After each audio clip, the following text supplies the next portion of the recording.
श्री कृष्ण कहते हैं, जो होता है अच्छे के लिए होता है। कभी कभी विपरीत परिस्थितियां हमारी वर्तमान स्थिति को अच्छा करने के लिए आती है। मन चंचल होता है, ये इधर उधर भागता है और किसी भी कार्य की एकाग्रता का दुश्मन है। लेकिन यदि यह व्यक्ति के वश में हो जाए तो इससे अच्छा कोई मित्र नहीं है। इसीलिए मन को एकाग्र करना जरूरी है और मन को एकाग्र करने के लिए बस थोड़े से प्रयास और अभ्यास की जरूरत होती है। भगवान कहते हैं, मेरे लिए ना कोई घृणित है, ना कोई मित्र, ना ही कोई प्रिय है, ना कोई निर्धन है, ना ही कोई धनी है। बस जो भक्ति भाव के साथ मुझे याद करते हैं, मैं उनका हूं और वो मेरे। श्री कृष्ण कहते हैं, वो किसी के भाग्य के निर्माता नहीं है, व्यक्ति खुद ही अपना भाग्य लिखता है। आप जैसा बीज बोएंगे आप वैसा ही फसल काटेंगे, आप जैसा कर्म करेंगे आपको वैसे ही परिणाम मिलेंगे। यदि विद्यार्थी मन लगाकर पढ़ाई करेंगे तो परीक्षा में सफल होंगे। इसीलिए हर व्यक्ति का भाग्य भी तभी बदलेगा जब वो अपना कर्म करेगा। भ्रम और संदेह से परे जब भगवान आपसे प्यार करते हैं तो आप हर चीज से प्यार करते हैं। श्री कृष्ण कहते हैं, कभी खेत में किसी किसान को खेती करते देखा है? वो उसे सींचता है, उसे जोतता है, पशु पक्षियों से खेत की फसल की रक्षा करता है।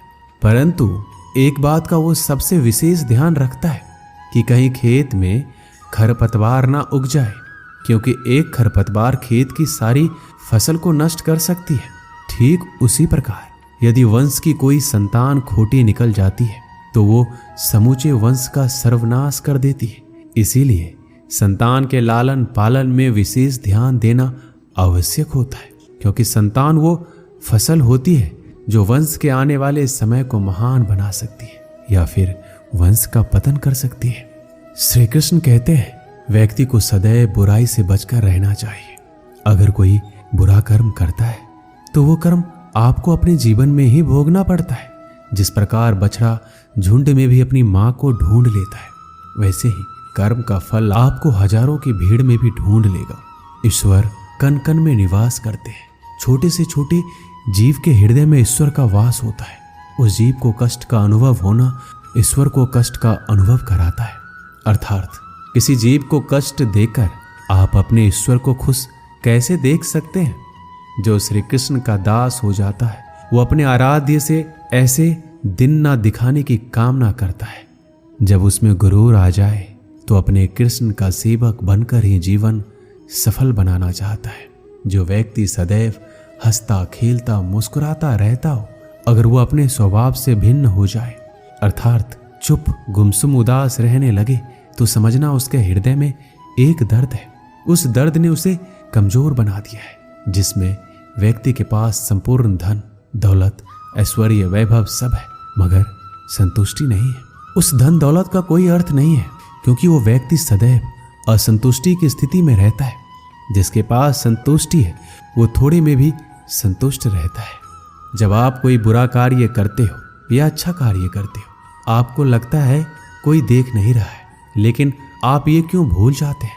आप जो भी कुछ कर रहे हैं, भगवान की दृष्टि सदैव आप पर बनी हुई है। इसलिए आप ये ना समझें कि आप अकेले हैं। भगवान सदैव आपके साथ होते हैं। कहते हैं, मन के हारे हार है और मन की जीते जीत। अर्थात जिस प्रकार सकारात्मक विचारों से सफलता मिलती है, उसी प्रकार नकारात्मक विचार असफलता के मार्ग की ओर अग्रसर करते हैं। क्योंकि जैसा हम सोचते हैं वैसा ही हम बन जाते हैं, और अपने विचारों के माध्यम से ही हमें नकारात्मक और सकारात्मक परिणाम मिलते हैं। इसीलिए अपने सोच को हमेशा सकारात्मक रखिए। मनुष्य ही एक ऐसा प्राणी है जो कर्म करता है, इसलिए कर्म करना प्रत्येक व्यक्ति का धर्म भी है। धर्म करने वाला व्यक्ति ही कर्मवीर कहलाता है। इसीलिए कर्म करते रहना खाली बैठे रहने से बेहतर होता है। श्री कृष्ण कहते हैं, अगर आपको याद ही नहीं कि गुच्छे की कौन सी चाबी ताले को खोल सकती है, फिर भी आप लगातार ताले को खोलने का प्रयास करते रहते हैं, फिर भी वो ताला नहीं खुलता है। अधिकतर लोग ऐसी परिस्थिति में अपनी आशा खो बैठते हैं। उन्हें लगता है कहीं चाबी खो गई है और वो तिलमिला जाते हैं, क्रोधित हो उठते हैं। परंतु उस समय धैर्य रखें, क्योंकि गुच्छे की अंतिम चाबी ताला खोल सकती है। कुल्हाड़ी का अंतिम प्रहार वृक्ष को काट के गिरा देता है, परंतु क्या सत्य में कुल्हाड़ी का अंतिम प्रहार वृक्ष को काटकर गिरा देता है? आपको आपका लक्ष्य दिला देता है? नहीं, आपका निरंतर प्रयत्न ही आपको सफलता दिलाता है। जब आपका मन निराश हो, अपने कार्य में दोगुनी उत्साह से जुट जाइए, क्योंकि अनावरत बहता जल ही कठोर चट्टान को काट सकता है। सफलता का मूल है परिश्रम, प्रयास और आशा। श्री कृष्ण कहते हैं आपको पूरे धैर्य और भगवान पर विश्वास के साथ अपना जीवन निर्वाह करना चाहिए। लोग अक्सर सच कहने से बचते हैं या डरते हैं, पर सत्य कभी छुप नहीं सकता, ना ही कभी मिट सकता है। हम कितना भी छुपा लें, पर एक ना एक दिन सच तो उजागर हो ही जाएगा। इसलिए जो बात सच पर आधारित हो उसे कहने या मानने से कभी नहीं डरना चाहिए। लोग अपने शरीर को सुंदर बनाने में लगे रहते हैं, पर आत्मा की सुंदरता शरीर की सुंदरता से कहीं ज्यादा महत्वपूर्ण है। शरीर तो नश्वर है, मिट्टी से बना है और मिट्टी में ही मिल जाता है, पर आत्मा अमर है। इसलिए आत्मा की सुंदरता पर ध्यान दो। आत्मा की सुंदरता स्वयं को भगवान में लीन करने में मिलती है। जो अज्ञानी व्यक्ति होता है वो ये गलतफहमी पाल लेता है कि मैं करता हूँ, सभी कार्य मेरे द्वारा किए जा रहे हैं। ऐसे में उसमें अहंकार घर कर लेता है। परंतु इस सृष्टि में जो भी हो रहा है सब कुछ भगवान के इच्छा से हो रहा है। अज्ञानता के कारण व्यक्ति में जब अहंकार जन्म लेता है तो उसका पतन होना निश्चित है। श्री कृष्ण कहते हैं मनुष्य का जीवन ऋतुओं के समान होता है। आज ग्रीष्म तो कल वर्षा, परसों शीत। तनिक संकट आया तो हम संयम खो बैठते हैं, तो तनिक ऋतु बदले तो हम अधीर हो जाते हैं। अपने आक्रोश, अपने क्रोध में हम उनसे ही संबंध बिगाड़ लेते हैं जो हमारे अपने होते हैं। क्यों ऐसा ही होता है ना? हमें लगता है कि हमारे अपने हैं, फिर से मना लेंगे, परंतु स्मरण रखिए सदा ऐसा करना संभव नहीं होता। सागर की उछलती लहरों को तट सहता है, और यदि तट ही टूट जाए तो बाढ़ आ जाती है। हमारे संबंध दूध की भांति होते हैं। दूध तपकर उबल सकता है, परंतु यदि उसमें खटास आ जाए तो वो फट भी जाते हैं, और फटे दूध को चाहे कितना मथ लो उसमें से मातम नहीं निकलेगा। इसलिए अपने संबंधों को संभाल कर निभाना चाहिए। श्री कृष्ण कहते हैं जो व्यक्ति अपने अहंकार से भारी हो जाता है, जिसमें अभिमान भर जाता है, वो उस पत्थर की भांति होता है जो भारी होने के बावजूद भी नदी की धारा में डूबकर अपना अस्तित्व खो देता है। अगर किसी लक्ष्य, खुशियां, सफलता की प्राप्ति में लंबा समय लग रहा है, प्रतीक्षा की अवधि अधिक है, तो हो सकता है आपकी अपेक्षा से ज्यादा आपको मिलने वाला है। अपने कर्म पर अड़िग रहिए और विश्वास रखिए उस ईश्वर पर जो आपके कर्म की परीक्षा ले रहा है। जो लोग जीवन को भूत और अतीत के भरोसे छोड़ देते हैं, उन्हें श्री कृष्ण सावधान करते हैं। जीवन का अर्थ ना भूत है ना भविष्य। जीवन केवल और केवल वर्तमान है। इसीलिए वर्तमान में अपने जीवन का आनंद उठाइए। श्री कृष्ण कहते हैं संगति या साथ, मित्र और साथी मनुष्य के व्यक्तित्व के लिए सबसे महत्वपूर्ण होते हैं। आप कहेंगे कैसे? मनुष्य अपने व्यक्तित्व के लिए उत्तरदायी होता है, परंतु मनुष्य संगति में ना चाहते हुए भी उसका व्यक्तित्व संगत की भांति हो जाता है। मान लीजिए एक पात्र में जल, दूसरे में दूध है और तीसरे में मलिन कीचड़ रखा हुआ है। यदि इस जल को दूध में मिला दें तो ये जल दूध बन जाता है, और यदि इसी जल को हम मलिन कीचड़ में मिला दें तो ये जल कीचड़ बन जाएगा। ऐसी कोई युक्ति नहीं कि जल बिना घुले मिले दूध या कीचड़ में अपना अस्तित्व बनाए रखे या उनसे अलग रहे। और ठीक ऐसा ही मनुष्य के जीवन में भी होता है। यदि एक गुणहीन व्यक्ति गुणवानों की संगत में बैठे तो उसे लोग क्या समझेंगे? गुणवान, सम्मान का पात्र समझा जाएगा। और यदि एक गुणवान व्यक्ति गुणहीनों की संगत में जा बैठे तो उसे भी तिरस्कार मिलता है। इसलिए अपने जीवन में सदैव संगति सोच समझकर सावधानी से चुनिएगा। श्री कृष्ण कहते हैं वो सब कुछ करो जो तुम्हें करना है, लेकिन लालच से नहीं, अहंकार से नहीं, वासना से नहीं, ईर्ष्या से नहीं, बल्कि प्रेम, करुणा और भक्ति के साथ। श्री कृष्ण कहते हैं नरक के 3 द्वार हैं, काम, क्रोध और लोभ। जो व्यक्ति कामी प्रवृत्ति का होता है, जिसके मन में लोभ होता है और जो अत्यधिक क्रोधी स्वभाव का होता है, उसके लिए नरक के द्वार सदैव खुले होते हैं।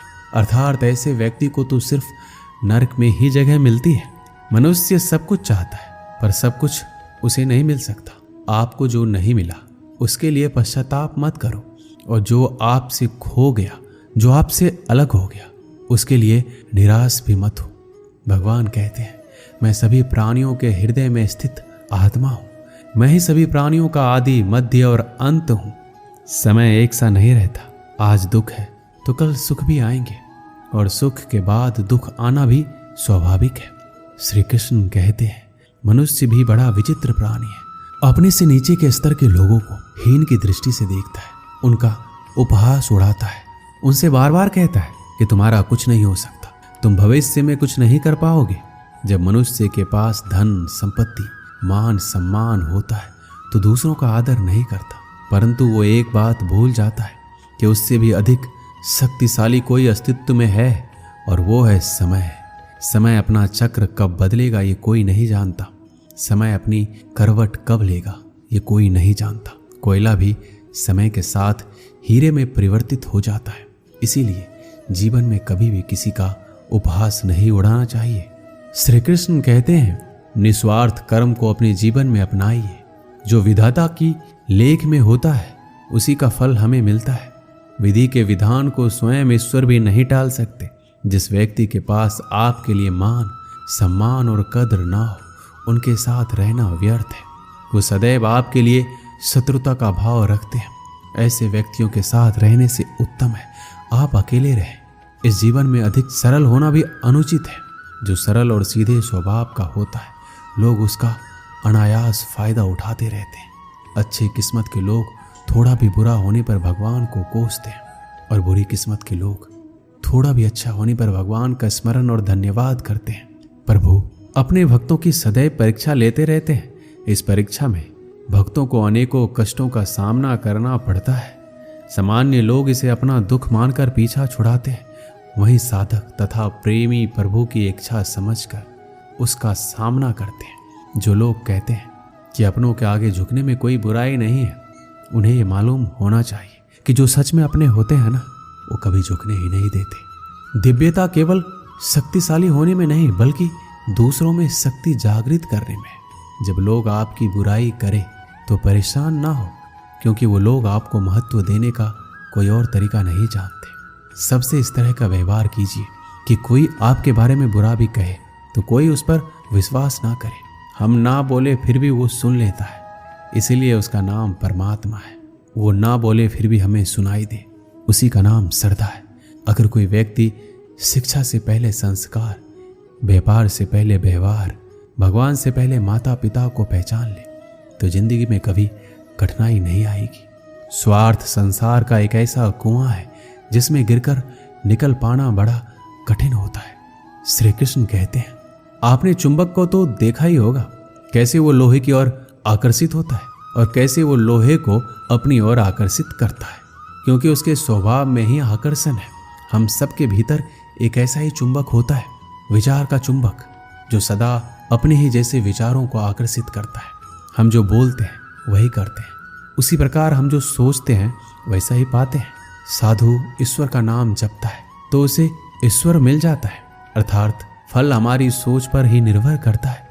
इसलिए हमेशा सकारात्मक सोचिए। एक शहर में एक परिश्रमी, ईमानदार और सदाचारी लड़का रहता था। माता पिता, भाई बहन, मित्र, रिश्तेदार उससे बहुत प्यार करते थे। सबकी सहायता को तत्पर रहने के कारण पड़ोसी से लेकर सहकर्मी तक उसका सम्मान करते थे। सब कुछ अच्छा था, किंतु जीवन में वह जिस सफलता प्राप्ति का सपना देखा करता था वह उससे कोसों दूर था। वह दिन रात जी जान लगाकर मेहनत करता, किंतु असफलता ही उसके हाथ लगती। उसका पूरा जीवन ऐसे ही निकल गया और अंत में जीवन चक्र से निकलकर वह काल चक्र में समा गया। चूंकि उसने जीवन में सुकर्म किए थे, इसलिए उसे स्वर्ग की प्राप्ति हुई। देवदूत उसे लेकर स्वर्ग पहुंचे। स्वर्गलोक का अलौकिक सौंदर्य देखकर वह मंत्र मुग्ध हो गया और देवदूत से बोला, ये कौन सा स्थान है? देवदूत ने बोला, ये स्वर्गलोक है। तुम्हारे अच्छे कर्म के कारण तुम्हें स्वर्ग में स्थान प्राप्त हुआ है, अब से तुम यहीं रहोगे। यह सुनकर लड़का खुश हो गया। देवदूत ने उसे वह घर दिखाया जहां उसके रहने की व्यवस्था की गई थी। वह एक आलीशान घर था। इतना आलीशान घर कि उसने अपने जीवन में कभी नहीं देखा था। देवदूत उसे घर के भीतर ले गया और एक एक करके सारे कक्ष दिखाने लगा। सभी कक्ष बहुत सुंदर थे। अंत में वह उसे एक ऐसे कक्ष के पास लेकर गया जिसके सामने स्वप्न कक्ष लिखा हुआ था। जब वो उस कक्ष के अंदर पहुंचे तो लड़का ये देखकर दंग रह गया कि वहां बहुत सारी वस्तुओं के छोटे छोटे प्रतिरूप रखे हुए थे। ये वही वस्तुएं थे जिन्हें पाने के लिए उसने आजीवन मेहनत की थी किंतु हासिल नहीं कर पाया था। आलीशान घर, कार, उच्चाधिकारी का पद और ऐसी बहुत सी चीजें जो उसके सपनों में ही रह गए थे। वह सोचने लगा कि इन चीजों को पाने के सपने मैंने धरती लोक में देखे थे किंतु वहां तो मुझे ये मिले नहीं। अब यहाँ इनके छोटे प्रतिरूप इस तरह से क्यों रखे हुए हैं? वो अपनी जिज्ञासा पर नियंत्रण नहीं रख पाया और पूछ बैठा, ये सब यहाँ इस तरह, इसके पीछे का क्या कारण है? देवदूत ने उसे बताया, मनुष्य अपने जीवन में बहुत से सपने देखता है और उनको पूरा हो जाने की कामना करता है किंतु कुछ ही सपनों के प्रति वह गंभीर होता है और उन्हें पूरा करने का प्रयास करता है। ईश्वर और ब्रह्मांड मनुष्य के हर सपने पूरा करने की तैयारी करते हैं, लेकिन कई बार असफलता प्राप्ति से हताश होकर और कई बार दृढ़ निश्चय की कमी के कारण मनुष्य उस क्षण प्रयास करना छोड़ देता है जब उसके सपने पूरे होने वाले होते हैं। उसके वही अधूरे सपने यहाँ प्रतिरूप के रूप में रखे हुए हैं। तुम्हारे सपने भी यहाँ प्रतिरूप के रूप में रखे हैं। तुमने अंत समय तक हार ना मानी होती तो उसे अपने जीवन में प्राप्त कर चुके होते। लड़के को अपने जीवन काल में की गई गलती समझ आ गई किंतु मृत्यु पश्चात अब कुछ नहीं कर सकता था। इस कहानी से हमें यही सीख मिलती है कि किसी भी कार्य को पूर्ण करने की दिशा में अगर आप आगे बढ़ रहे हैं तो उसे दृढ़ निश्चय के साथ कीजिए। चाहे कितनी भी मुश्किलें क्यों ना आए, चाहे कितनी बार भी असफलता का सामना क्यों ना करना पड़े, अपने सपने को पूरा करने की दिशा में तब तक प्रयास करते रहेंगे जब तक वो पूरे नहीं हो जाते। अन्यथा समय निकल जाने के बाद ये मलाल रह जाएगा कि काश मैंने थोड़ा प्रयास और किया होता। अपने सपनों को अधूरा मत रहने दीजिए। दृढ़ निश्चय और अथक प्रयास से उन्हें हकीकत में तब्दील करके ही दम लीजिए। श्री कृष्ण सदैव आपके साथ है। दोस्तों, इस वीडियो में बस इतना ही। मिलते हैं अगले वीडियो में। अपना ख्याल रखिएगा। जय श्री कृष्ण।